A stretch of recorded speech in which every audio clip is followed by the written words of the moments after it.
Исәнмесез, хөрмәтле тамашачылар. Яңа гасыр каналында Кым сәгате тапшыруның чираттагы чыгарылышы. Бүген студиябызның кунагы танылган шагыйрь, популяр җырлар авторы, Татарстанның Муса Җәлил исемендәге дәүләт премиясе лауреаты, Татарстанның атказанган сәнгать эшлеклесе Рамис Оймәт. Рамис, туган исәнме? Исәнме, Данил? Рамис, инде мин сиңа Рамис дип эндәшәм, чөнки без бер чор кешеләре бер вакытта укыдык.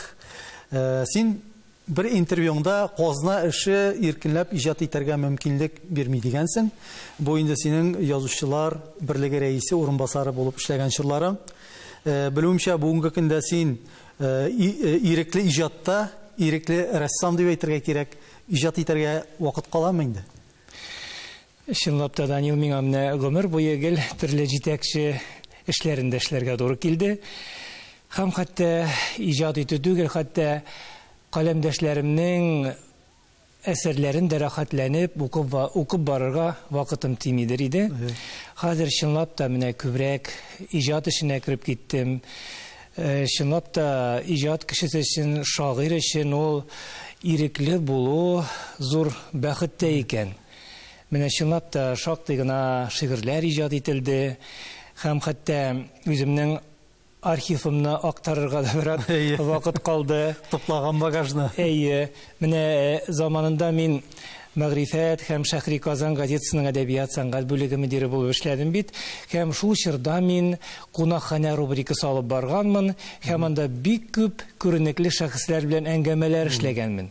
Мин хәзер шуларны алып укып утырам да бер ниндидер үзем дә рәхәтлек кичерәм.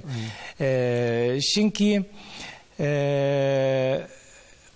менә әйтәләр бит әле ретро җыр дип. Мин аларны бер ретро әңгәмәләр буларак укып утырам, һәм шактый кызыклы.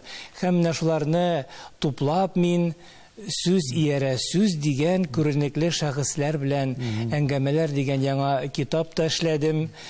Чынлап та менә үземнең иҗатыма хәзер күбрәк игътибар итә башладым. Менә Рамис, синең биографияңны укып чыкканнан соң, караганнан соң, өйрәнгәннән соң кабаттан миңа иң зур тәэсир иткән фактларның берсе, ул да булса синең күп балалы гаиләдә үсүең. Күп балалы дип кенә әйтү түгел әле монда. 10 балалы гаиләдә син 10нчы төпчек бала. Син герой әнинең улы.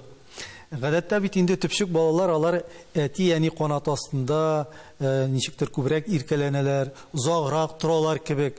Синең мондый мөмкинлекләрең булдымы, юкмы? Канат астында узаграк яшәү. Чынлап та канат асты дигәннән бер яктан әйтәләр, янәсе төпчек бала ул бик иркә бала дип, нәзберек бала дип әйтәләр. Менә мин әйтер идем, миңа бик иркәләнергә алай бик туры килмәде бугай. Ул бит әле күп кенә гаиләдәге авырлыклар күбрәк төпчек балага да төшә. Әйтик, миңа 14 яшьләр булганда әтием дөньядан китеп барды. Без ул вакытта әнием белән икәү генә калдык. Инде күп кенә абыйлар, апалар инде башлы күзле булганнар иде. Һәм шактый гына хәтта миңа, мин 8нче классны тәмамлагач, җәйге каникул вакытларына Ульяновск өлкәсендәге бер совхозга ындыр табагына да эшләргә киттем. Ул вакытта хезмәт хакын ашлыклата түлиләр иде. Һәм мин шунда хәтта җәйге каникул вакытларында 2 тонна ашлык эшләп кайтканмын. Ягъни тормыш җөген тартырга туры килде сиңа. Монда миңа әйтмәс идем, бик канат астында әтиәнинең иркәләнеп кенә яшәргә туры килмәде. Инде 10нчы сыйныфны тәмамлагач, мин инде әнинең канаты астыннан да аерылып, Казанга чыгып киттем, һәм гомер буе менә шундый мөстәкыйль тормыш алып барам. Ни өчен шагыйрь булып киттең дигән сорауга минем алма агачыннан ерак төшми дигән әйтем күз алдыма килә, телемә килә. Чөнки синең үскән гаиләдә әти, әниең шигъри җанлы кешеләр булган, белүемчә, шигырьләрдә языштырганнар, җырлаганнар да. Авылда бит инде үзең әйтмешле, аның бит мең төрле эше, мең төрле борчу мәшәкатьләре иртәдән кичкә кадәр. Менә шул вакыт аралыгында алар иҗатка ничек вакыт таптылар микән? Син аларның ничектер менә шигырь сырлап утырганнарын күрдеңме, юкмы? Ничек булды ул? Минем беренче шигырем басылып чыкты. Мин 4нче сыйныфта укыганда Ялкын журналында. Һәм шунда ук мин беренче елны Ялкын журналы үткәрә торган чаткы конкурсында җиңеп тә чыктым. Һәм шуннан башлап инде миндә Иҗатка иҗат белән шөгыльләнә башладым. Һәм хәтта бер заман минем әтием ул Гади колхозчы, теге шигырьләрем басыла башлагач, ул да бик куана башлады. Һәм бер заман хәтта үзе дә әти утырып шигырь язды. Һәм аны район газетасына җибәрдем. Мин дә үземнең яңа шигыремне җибәрдем. Һәм шунда икебезгә дә район газетасына хат килеп төште. Әтигә мондый җавап язылган иде. Әле сезнең шигырыгыз бик өлгереп җитмәгән, без аны бастыра алмыйбыз дип. Минем шигырем басылып чыкты. Әтидә менә шундый шигырь белән, иҗат белән шөгыльләнү хәвәслеге бар иде. Әнинең инде шигырьләр язуы, әни шунда кич белән эшләрне тәмамлагач, бакча эшләре вакытында әни инде бик шундый табигатьнең матурлыгына хозурланып бирергә яратадыр иде. Шунда алмагачка бер кыш килеп кунса да, шунда ук халык җырларында кебек кыска гына 4 еллык иҗат итеп, шуны шул вакытта кигә салып җырлап та бирәдер иде. Һәм әти ягыннан туганыбыз, ул район үзәгендә яшәгәнгә күрә без аңа Шүпрәле әби дип атап йөртә идек. О, Шүпрәле әби безгә килгән әле. Шүпрәле әби ул заманында 17 яшь булган, 16 яшьлек вакытында бер муллага кияүгә бирәләр аны. Бик дини, укымышлы иде. Һәм безгә кунакка килгәч, ул безгә Кылгалинең Кыйса Юсуфын укыйдыр иде. Башта киләп, җырлап укый, аннары безгә шуны тәрҗемә итеп аңлатып бирәдер иде. Бу һәм ул бер генә көндә тәмамланмый, узын бит. Икенче көнне шуның дәвамын көтеп без интегеп бетәдер идек. Бу үзенә күрә бер шундый шигъри мәҗлес булган дип уйлыйм хәзер. Ягъни тәэсир итеп торган факторлар күп булган инде синең шигъриятка кирип китүеңдә. Менә шигърият дигәннән синең бер фикереңне, фразаңны укып үтәсем килә. Шигырьдә мин үземне язам. Бу сүзләреңне ачыклап китергә әле. Димәк, шигърияттә башка кешегә урын юк дигән сүзме ул? Бары тик үземне генә язумы? Ничек ул? Һәрбер шагыйрь бит инде ул үзен яза. Үзенең хисләрен, үзенең эчке дөньясын актарып салып, укучыга шуны җиткерә.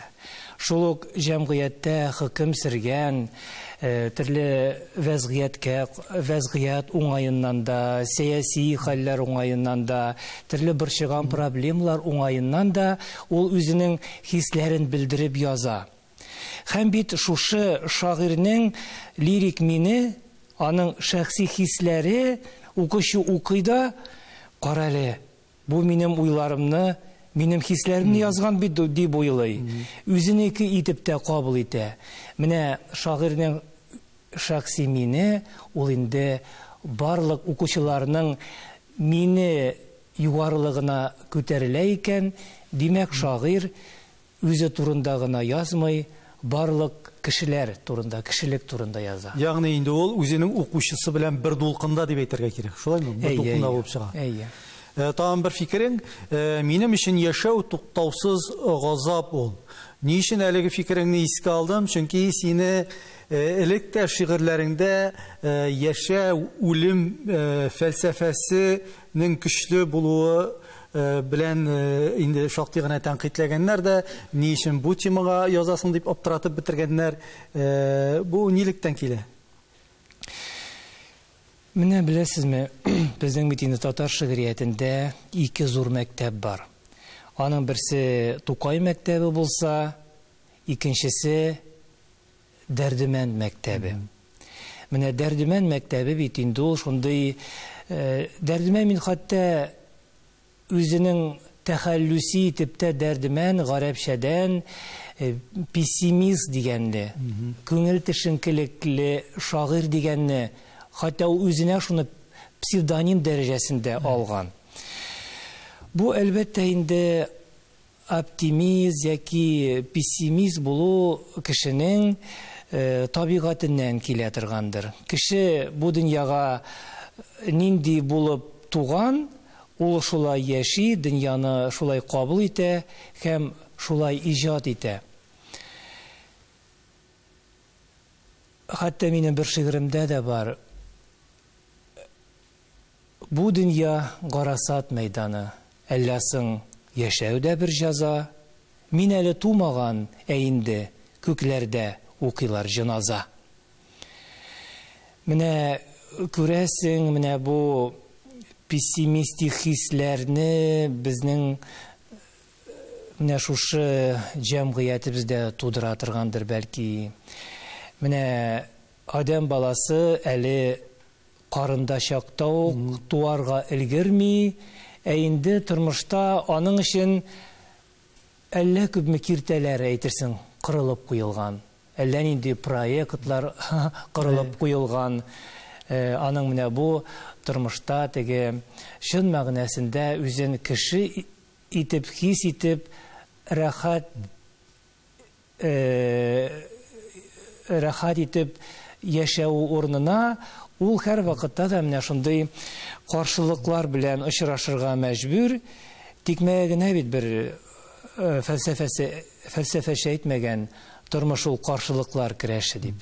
Соңгы яфрак, соңгы өмет, соңгы поезд, соңгы кар. Менә бу соңгы сүзе шигырьләрендә еш кулланыла. Моны инде еш кулланылганнан карап, моны инде очраклылык дип әйтеп булмый. Монда инде ниндидер закончалык бармы? Нәрсә бу? Беләсеңме, Данил, менә шигырь бит ул сәнгатьтә. Менә әйбәт шагыйрь Лена Шагырҗан бер заман Язучылар берлегенең әдәби йолынбакларында аңа мин шигърият буенча бер еллык шигъриятка анализ бирергә шундый доклад ясауны үтенгән идем. Һәм уланда шын шигърият булсын өчен нинди таләпләр, нинди факторлар булуы шарт дигән сорауга ул 10 таләпне язып чыккан иде. Һәм шуларның арасында берсе шигырьдә артистизм да булырга тиеш.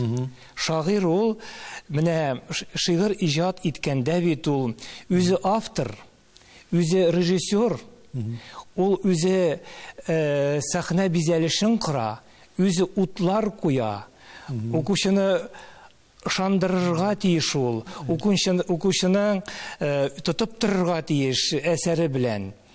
Менә соңгы сүзләре дә ул бәлки бер экспрессия чарасыдыр. Әйтик, җырда җырлана икән шигырьдә соңгы яфрак дигәч, бу бит инде сискәндереп җибәрә. Бу сискәндереп җибәрә. Ни өчен соңгы? Бу бәлки укучыга бер тәэсир итүче сәнгать чарасы буларак та кулланыла торгандыр. Менә инде син әйтеп киттең, хәзер иҗатымда инде мин менә төпләндем, җиргә басып, ныклап йөрим дип. Бу инде менә син бит лирикага күбрәк бирелдең. Лирикага күчү шулай ук менә шушы элекеге фәлсәфәдән китү чарасы, аңа нинди дә булса этәргечләр булдымы? Лирика ул бит син күбрәк җырларда чагыла башлады. Менә мин инде Шымырт салкыннары дигән минем беренче җыентыгым басылып чыккан иде. Мин инде беренче җыентыгым белән үземне чын мәгънәсендә лирик шагыйрь буларак күрсәттем. Әле ул чакта мин җыр сүзләрен язмыйдыр идем. Мин соңрак кына җыр жанрына кирип киттем. Менә бит инде еш кына бездә публицистик шигырьләр язмасаң, публицист булмасаң, андый шагыйрьләргә бераз гына бик көчле шагыйрь түгел диюрәк тамга сугалар иде. Әле мин бу әңгәмәләр җыентыгымны карап утырганда, анда бик күп шагыйрьләр белән әңгәмәләр үткәргәнмен. Шунда хәтта шагыйрь Зөлфәт тә әйтеп куйган.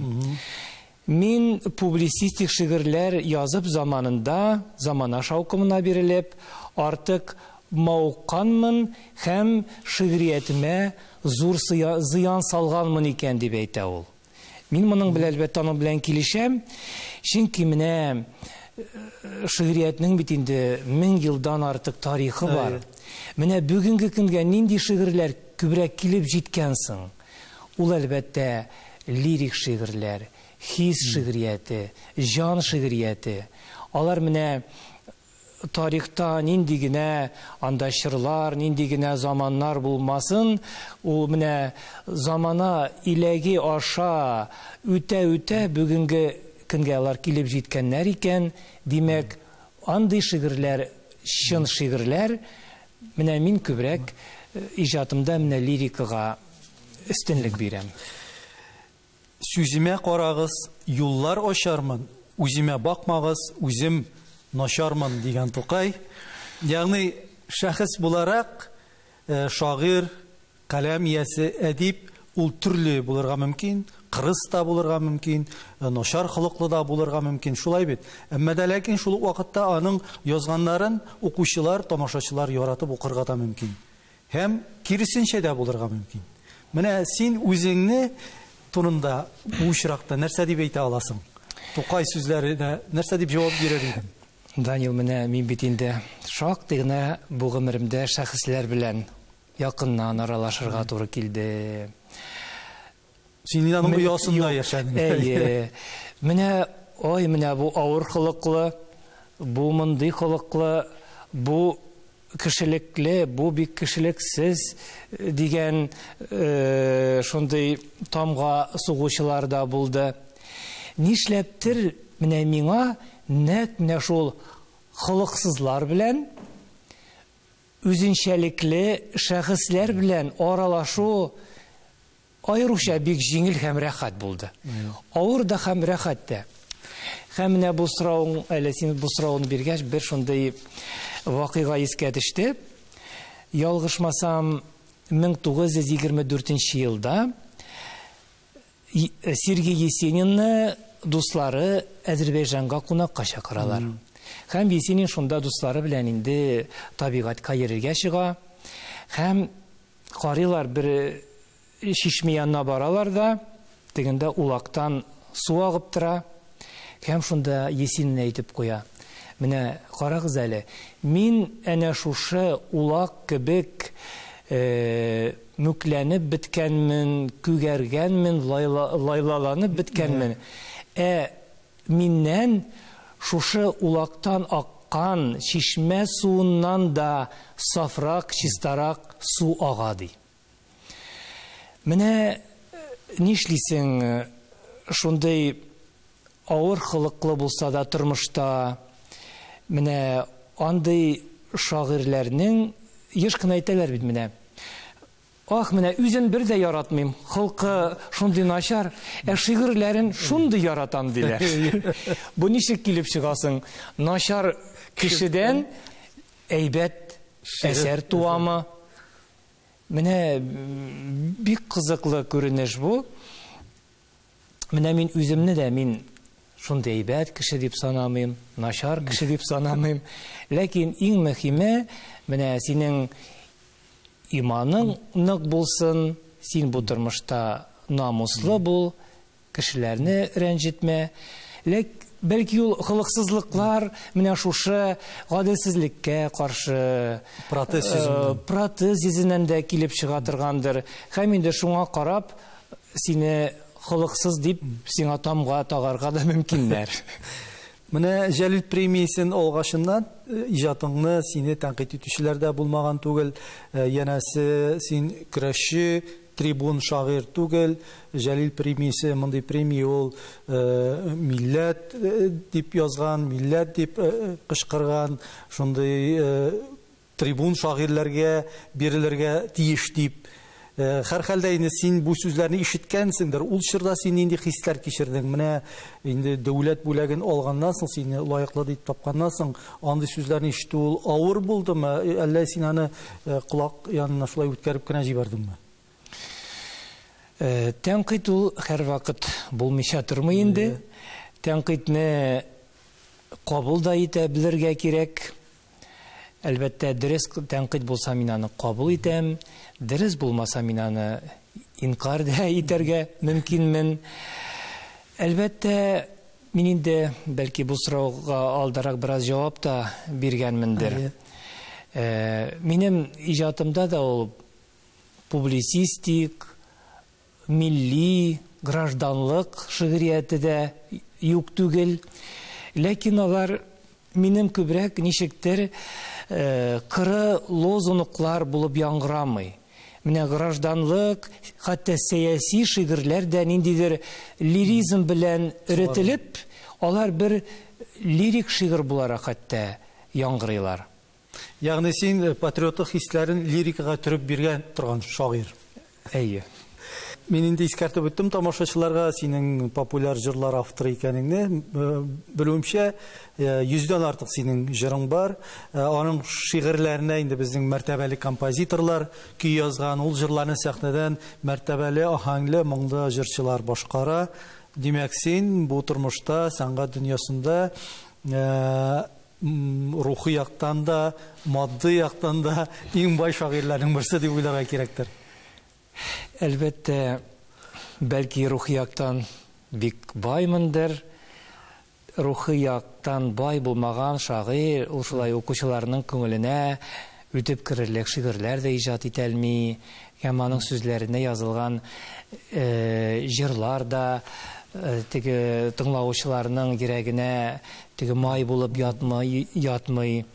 Язганда бит инде менә мин бөтен күңелемне, җанымны биреп язам. Иҗат иткәндә, хәтта Мөхәммәд Мәгъдиевнең бер фразасы исемә төшә: "Шын язучы, шын шагыйрь ул елап язарга тиеш" дигән. Әйе. Бөтен күңел тетрәнүләре белән. Инде матди якка килгәндә, бездә бүген җыр авторымы, зур проз романнар авторымы, бездә бүген язучылар, иҗат кешеләре әйтер идем, берсе дә бай түгел. Чөнки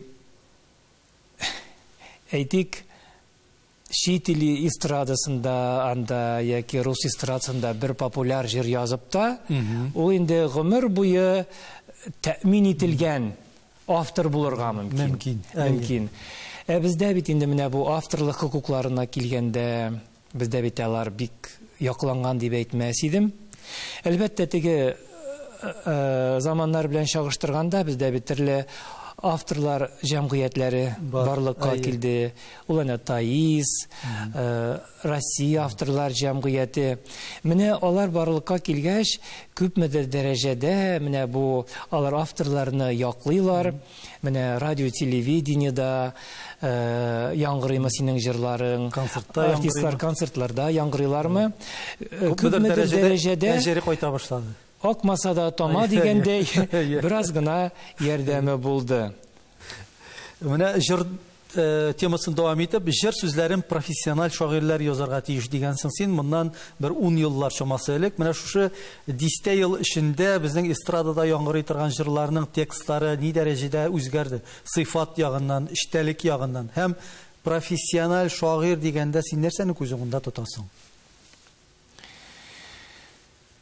Әлбәттә, җыр сүзләре камил, югары дәрәҗәдә булырга тиешләр, минемчә. Ул теге ниндидер сүзләр тезмәсе генә булырга тиеш түгел. Менә җыр сүзләре ул җыр сүзләре булып кына калмыйча, бер үк вакытта аңарда шигърият булырга тиеш. Менә дешкына әйтәләр бит, әгәр дә син әлеге җырның сүзләрен, шигырен музыкасыннан айырып алып, аны мөстәкыйль шигырь итеп укыганда, ул шигърият булып яңгыраса, шул вакытта гына ул чын мәгънәсендәге камил шигърият дәрәҗәсендәге шигырь. Бу яктан безнең әнә Хәсән Туфан, Сибгат Хакимнең шигырьләрен карагыз. Алар бит әлеге шигырьләрне җыр сүзләре өчен язмаганнар. Алар шигърият буларак туганнар һәм шул ук вакытта да җыр сүзләре өчен дә алар бик туры килеп торалар. Әлбәттә, профессионаллык дигәндә кайсы вакытта менә язучылар берлеге агзасы булмаган шагыйрьләр дә матур гына җыр сүзләрен язалар. Монда бит әле профессионал шагыйрьнең дә яхшысы һәм начары булган кебек, үзешчән шагыйрьнең дә яхшысы һәм начары булырга мөмкин. Менә андый очраклар да бар. Безнең соңгы вакытта яңа җырлар барлыкка китерү максатыннан берничә конкурс, бәйгеләр барлыкка килде республикада, ягъни теләге, мөмкинлеге булган шагыйрьләргә үзләренең көчләрен сынап карарга әйтергә кирәк тагын бер юл ачылды. Менә мондый конкурслар турында син нәрсә дип әйтер идең? Аларның нәтиҗәлеге турында син аларны күзәтеп барасыңмы һәм шагыйрь буларак үзеңнең катнашып караганың юкмы бу конкурсларда? Мин элегрәк бу конкурслар бик катнашмыйдыр идем. Мен конкурсларда бик катнашырга яратмыйдыр идем. Менә соңгы елларда бераз гына шундый теләк уянды, катнашып карадым. Хәтта бер конкурста, менә Яңа Татар җырында җиңеп тә чыкты бер җырыбыз. Әйтер идем, бу конкурслар бик кирәкле конкурслар. Алар безнең җыр сәнгатебезне үстерүдә аларның роле бик зур. Ләкин шул вакытта теләк формасында гына берничә фикеремне дә әйтәсем килә. Менә әлеге конкурсларда күбрәк профессионал композиторлар, профессионал шагыйрьләр катнашсын иде. Күбрәк анда менә Яшерин Батырын түгел, үзешчәннәр өстенлекне ала. Музыка ягыннан да һәм текст ягыннан да. Менә профессионал композиторларның катнашуына нәрсә киртә булып тора, ул да булса әлегедә баягы шул авторлык хукуклары. Синең иҗатыңны, биографияңны өйрәнә барган саен, үземне синең хакта бик аз белгәнемне ачыклый бардым. Менә синең турында истәлекләр, синең турында язган башка язучыларның, белгечләрнең фикерләрен укыганнан соң, син әле җырлыйсы да икән, җырлыйсың да икән, матур җырлыйсың, сәхнә кешесе дип тә сине бәялиләр. Синең шәхсән үзем моңарчы әле җырлаганыңны ишеткәнем булмады. Менә бу җыр сәнгатенә кирип китәргә, сәхнәдә җыр башкарырга нәрсә тәргиш булды? Гадәттә безнең менә кайбер тамашачылар дип әйтик инде, кайбер шагыйрьләр дә, җырчылар да шагыйрьләрнең чыгып сәхнәгә җырлауларын бик кабул итеп бетермиләр үзләре. Нәрсәгә җырлый инде ул? Язсын инде шигырен генә матур гына. Җырның җырчылар башкарсын дип әйтәләр. Менә Данил, минем бит әле башка шагыйрьләрдән айырып торган тагын бер сыйфатым бар. Мин оста оештыручы да. Менә мин инде пирамида мәдәни күңел ачу үзәгендә, филармония, концертлар залында, элегрәк Казан милли мәдәният үзәгендә үземнең бик күп иҗат кичәләрен оештырдым. Һәм менә шулай пирамидада үткән иҗат кичәләремнең берсендә Син минем җанымның яртысы дигән, минем ул вакыттагы иң популяр җырларымның берсен башкаручы Айдар Галимов менә кинәт кенә мәгълүм сәбәпләр аркасында килә алмады. Бит шушы җырны яңгыратасы килә.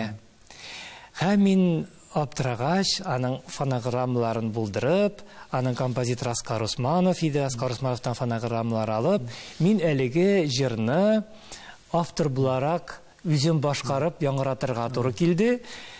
Соңыннан әйттеләр, бик үк начар булмады диделәр. Һәм шуннан соң шулай сирәк-мирәк шулай айрым үземнең иҗат кичәләремдә генә шулай җырлаган чакларым булды. Игътибар иткәнсеңдер, менә соңгы елларда Рәмис безнең татар сәнгатендә нәфис сүз, шигырь жанрына игътибар артты. Радио телевидениедан бик еш шигырьләр безнең яңгырый. Концертларда шактый шигырьләр укый башладылар, конференциялар, шигырьләр укыйлар. Хәтта тәүлек дәвамында шигырь, нәфис сүз яңгыратучы радиостанцияда барлыкка килде. Әйтәле, менә бу чынлап торып безнең халыкның бу жанрга, шигырияткә сусавы булдымы? Әллә инде бу ниндидер бер шулай заман шаукымы гына булып калырмы?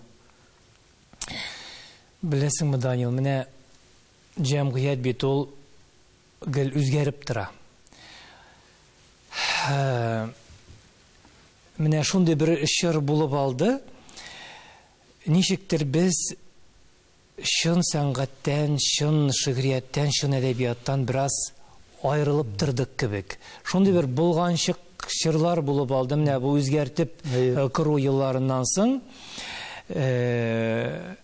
менә безнең бик күп радиолар ачылды, төрле каналлар ачылды. Анда теләсә кем теләсә нәрсә сөйли башлады. Теләсә нинди анда шигырьләр яңгырый башлады, теләсә нинди музыка яңгырый. Менә шундый чор булып алды. Халык шуңа да сусаган иде. Иреккән индидер. Шундый бер әйтик үзенә күрә бер куштырнаклар эчендә булса да демократиягә сусаган иде. Һәм менә инде менә ул сәхнәләрдә дә концертлар алып барганда, конференциялар, андый затлы берләр сөйләмиләр иде. Гел китте күңел ачу, анекдотларга, ничектер сәхнәдәге концерт, бер теге концерт алып баручылар конференция түгел, тамадага әйләнделәр. Менә күрәсең, менә бит Библиядә дә бар бит ул, в начале было, иң әүвәл сүз булган. Менә күрәсең, халык аңардан туйды. Халык менә шушы шын әдәбиятка, шын шигърияткә, шын сәнгатькә сусады. Шын сүзгә, менә шушы сүзнең кыдрәтенә сусады. Һәм бит тикмәгә генә менә хәтта тәртип радиоларында бит халык үзе яңадан сырап, яңадан кайтарды. Безгә шундый радио кирәк. Аннан әйбәт җырлар яңгырасын, әйбәт шигырьләр яңгырасын дип халык үзе сорап алды. Менә шын әдәбият, шын шигырият ул бер кайчанда үзенең көчен югалтмый, ул һәр вакытта да халыкның бер җан азыгы булып кала. Инде биографияңның тагын бер чорына әйләнеп кайтып, бер цитатаны укып китәсем килә. Әгәр музейларга, анда эшләүчеләргә яхшы мөнәсәбәт булса, мин китмәгәндә булыр идем. Бу сүзләрне инде син 10 елдан артык музей директоры булып эшләгәннән соң, язучылар берлеге рәисе урынбасары вакытында әйткән сүзләрең, шундый фикер калмыймы? Рәмис авырлыклардан, кыенлыклардан куркып башка эшкә киткән икән дигән фикер тумыймы? Данил, беләсеңме, мин хәзер менә биографиямны барлый башлыйм да, мин бер кайчан да җиңел генә эштә эшләмәгәнмен икән. Ул менә инде студент елларында ук 3-нче сыйныфта укыганда без Мәгърифәт дигән газетага нигез салдык. Рифат Фаттахов җитәкчелегендәге менә буш урында ир-яңа шундый популяр кирәкле газета тудырдык. Аннары менә Шәһри Казанда эшләдем, шулай уганда җигелеп тарттым. Аннары менә Шәриф Камал музеенда, Тукай музеенда, анда да җигелеп тарттым. Рәмис дигән исем бит ул гарәпчәдән сал тартучы дигән аңлата. Миңа гомер буе менә җигелеп сал тартырга туры килде. Һәм менә Мин монда теге музейларга әйбәт, начар мөнәсәбәт дигәнне мин әйтергә теләгәнмендер. Музейчыларга гына түгел, гомумән мәдәният хезмәткәрләренә. Ул музейчыларга да, китапханәчеләргә дә һәм шушы сферада эшләүчеләргә дәүләт кайгыртучанлыгын арттырырга кирәк дигән теләктән әйтелгәндер. Чөнки аларның хезмәт хаклары бик мактанырлык түгел. Бездә хәтта бүген менә мәдәният хезмәткәрләренең уртача хезмәт хакы анда 39 мең дип әйтәләр. Баксаң, бүген шушы музейларның өлкән фәнни хезмәткәрләре дә 25 меңнән артык алмыйлар. Менә киләчәктә дә аларга мөнәсәбәтне, игътибарны арттырырга кирәк иде. Менә мин инде синең Шәриф Камал, Габдулла Тукай музейларында директор булып эшләгән чорларыңны яхшы хәтерлим. Ул вакытта мин үзем хәбәрләр редакциясында эшли идем һәм яңалыклар белән танышканда көн сайын булмаса да атнага бер вакыйга, берәр төрле чараны инде син үткәрми калмыйдыр музейда. Мин моны теге мактау өчен генә әйтмим, бу чыннан да шулай чынбарлык. Шуннан да син менә бу ике музейны ниндидер яңа югары баскычларга күтәрә алдың. Һәм уйлавымча гына түгел, синең менә шушы моңарчы биргән әңгәмәләреңдән дә шундыйрак фикер сизелә. Син үзеңнең бөтен планнарыңны бу музейларда тормышка ашырып бетерә алмадың кебек. Менә мин беренче мәртәбә Шәриф Камал музеенда эшли башладым. Шәриф Камал музеена мөдир кирәк икән дигән хәбәрне ишеткәч, мин әлеге музейны бик озак эзләдем, таба алмыйча. Югыйсә бит инде без университет татар филологиясын тәмамлап чыккан кешеләр, нишләптер әлеге музейга юл салынмаган булган. Һәм менә мин шунда инде бик актив эшчәнлек башлап җибәрдем. Атна сайын кичәләр, очрашулар, чаралар, күргәзмәләр, хәтта Казан тарихында беренче мәртәбә Дәрдемәтнең юбилеена Башкортстан фондларында, аның туганнарында саклана торган шәхси әйберләрне, күп документлар алып кайтып, зур шундый күргәзмәләр шушы Шәриф Камал музеенда үткәрелде. Әлеге музейда үткән чараларны Татарстан радиосы һәр вакытта да яздырып алып, тапшырды. Бер мәдәни ушакка әверелде әлеге музей.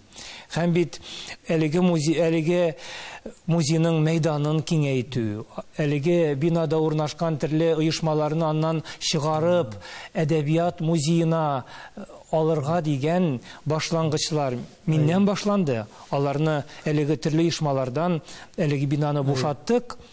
Бәлки менә ул вакытларда әлеге музейга мин килеп шушы эшләрне башлап җибәрмәгән булсам, бүгенге татар китабы йорты музее бәлки булмас та иде. Менә Шәриф Камал дигәннән ул чорда бит син шушы музей кысаларында Акчарлыклар исемле бер иҗади берләшмә оештыру максаты белән дә йөргәнсең. Гәрчә мин аны инде менә шушы синең язмалардан гына укып белдем. Ни өчендер ул туплану барып чыкмаган булса кирәк, синең инде максатың менә шушы яшь шагыйрьләрне бер җиргә туплау, аларның иҗатларын менә шулай таныту, уку дип әйтик инде. Һәр хәлдә менә бу шагыйрә Луиза Янсуар ул чорларда менә шушы вакыйгаларның шаһиты булган, безнең туплану, берләшү барып чыкмады дигән бер фикердә калган. Ни өчен ул менә мондый максат тормышка ашмый калды? Менә без шундый чорга туры килдек. Үзгәртеп кыру таркаулык чорына. Менә әдәбиятка да бит шагыйрьләр буын килгәннәр. Менә Фәйзуллиннар буыны, алар бер йодрык булып, Иркай Зайдуллалар, Газинурлар буыны. Менә алардан сын килгән буын без, әйтик, Рөстәм Сүлти, ул башта Төркиягә китеп барды, аннары Англиягә китеп барды, Чулпан Зарипова Читин шулай ук китеп барды Төркиягә, Марат Кабиров ул вакытта әле Башкортстанда иде, монда тагын Марат Закир. Менә безнең буын да менә шундый бер тупланган бер йодрык булып, бер-берсеннән көч, энергия алып, бергә бер буын булып тупланып бара торган без буын булмадык. Мин моны шушы җәмгыятьтәге шушы шыр белән дә, шушы хава белән дә теге билгеләр идем. Һәм менә шушы музейда да инде мин музейга куйман яшьләрне тарту, музейның тормышын җанландыру максатында шундый акчарлыкларда берләшмәсе оештырдым. Һәм бит әле аңа кадәр дә мин студентлар газетасы мәгърифәтнең әдәбият сәнгать мөдире булып эшләгән идем. Анда да менә нинди уку йортында яшь каләм тибрәтүчеләр юк микән дип, мин хәтта төрле югары уку йортларының тулайтыракларына барып, игъланнар ябыштырып бирдем. Менә шундый әдәби берләшмә оештырылды, шундый каләм тибрәтүчеләрне чакырабыз дип, мин шулай җыеп туплап бирдем. Әлбәттә, менә музейдагы акчарлыклар ул булай шактый гына эшләп килде. Аның матур гына утырышлары, шул ук Луиза Янсуарлар, Гөлназ Зариповалар, Чулпан Зарипова Читиннәр, Илгелемнәр, шунда беренче булып тупландык, аларның иҗатларын тикшердек. Соңрак инде мин Тукай музеена күчеп килдем. Әлеге әдәби берләшмә шулай итеп тукталып калды. Казан дәүләт университетының татар филологиясе факультетында укыган елларында сиңа гыйлем сабак биргән галимнәрнең күпмедер еллар үткәченнән синең иҗатыңа бәя биреләр, синең иҗатыңны анализларлар, синең иҗатыңны рецензиялар язырлар дип ниндидер бер уйлаулар булдымы, башыңа кирип карадымы менә шундый фикерләр. Чөнки нидектән әйтәм, үзең дә әйтеп киттең, инде бит син университетта укыган елларда ук шигърияткә инде ныклап аяк басып киткән әдипләрнең берсе идең бит. Әлбәттә, бик кызыклы сорау. Әлбәттә, студент елларында бәлки андый уйлар башка килмәгән булгандыр. Инде менә шундый Тәлгат Галиуллин, Дания Захидуллина, Алсу Шамсутова кебек шундый галимнәрнең синең иҗатыңа шундый игътибар биргәннәр икән, бу минем өчен зур мәртәбә. Мин бит менә хәтта язучылар берлегендә эшләсәм дә, яңа китабым чыккач та менә сезгә китабымны бүләк итәм, рецензия яза алмассыз микән дип, мин бер кайчан да алай мөрәҗәгать иткәнем булмады. Барлык менә иҗатыма булган рецензиялар, бәяләмәләр, алар табигый килеп чыкты. Әйтик, менә бер Шымырт салкыннары дигән беренче җыентыгын басылып чыккач, филология фәннәре докторы Мәскут Гайнетдинов кибеткә кирип, аны сатып алып укыганда бик нык аңа тәэсир иткән, ул Хәсән Туфаннар иҗатын өйрәнеп биргән галим буларак та инде монда ничектер туфанлыкларны да күргән, бераз такташлыкның гыйсянчылыкларында, чалымнарында тыйган, аңа шулар бик тәэсир итеп, зур шундый фәнни мәкалә бастырып чыгарган иде. Ул минем өчен бер көтелмәгән хәл булды. Гомумән, һәрбер иҗатчы үзенең иҗатына бәя бирүләрен тели. Хәтта кайберәүләр үзләренең иҗатларына бәя алмыйча дөньядан да бераз гына үпкәләбрәк тә китеп баручылар булды. Гомумән, бездә бит бүген бик андый әдәби тәнкыйтьчеләр бик күп димәс идем, алар бармак белән генә санарлык. Менә бит ул тәнкыйтьче бит ул хәтта шагыйрьнең үзеннән дә биегрәк һәм зуррак булырга тиеш. Шулай бит. Ул бит чын тәнкыйтьче, ул фәлсәфә фәнендә, психология фәнендә фән буларак белергә тиеш. Һәм менә әгәр дә без шагыйрьне Ходай тарафыннан тудырылган бер мөгъҗиза итеп кабул итәбез икән, ул шушы мөгъҗизадан да югарырак булырга тиеш. Ягъни мөгъҗизага ачкыч табырга тиеш бит. Инде без шигърият турында шул кадәр күп сөйләштек. шагыйрьнең үз авызыннан тамашачылар һич югы бер шигырьдә ишетмәсә, бик матур булмас, бәлки берәр шигырьне укып китәрбез Рамис. Бик теләп. Менә безнең Тукай турында сүз чыккач, Тукайга багышланган бер шигыремне тәкъдим итим әле. Менә безнең музейда эшләгәндә, безнең экспозициядә иң түрдә Тукайның бер портреты тора иде. Анда шушы мин ул бүлмәгә керсәм, Тукайның күз карашларына карап, аптырап каладыр идем. Шундый аның төбәп карый, хәтта куркып каладыр идем шушы карашларыннан. Чөнки әлеге карашында Тукайның бөтен эчке дөньясы сыйган иде. Менә шуңа багышлап бер Тукай карашы дигән шигырь язган идем. Ул карашта ил җанына сыйынып, төннәр буе көзге җилләр йылый. Ул карашта зиңләп тартылган күк бер мөкаддәс моңлы сазның кылы. Рәнҗү кайтмаган үч ул карашта төбәлгәнме әллә утлы уктай. Карашыннан яраланган дошман дуилләргә чакырмаган Тукай. Кырыс хакыйкате заманнарның намус, виждан, тормыш чынлыгы да гомер буе яшен булып яши карашларның серле тынлыгында. Эзелергә торган өмитләр дә ялгана күк бакса ул карашлар. Күзләремә гүя Тукай түгел, багасыман тулган ай кояшлар.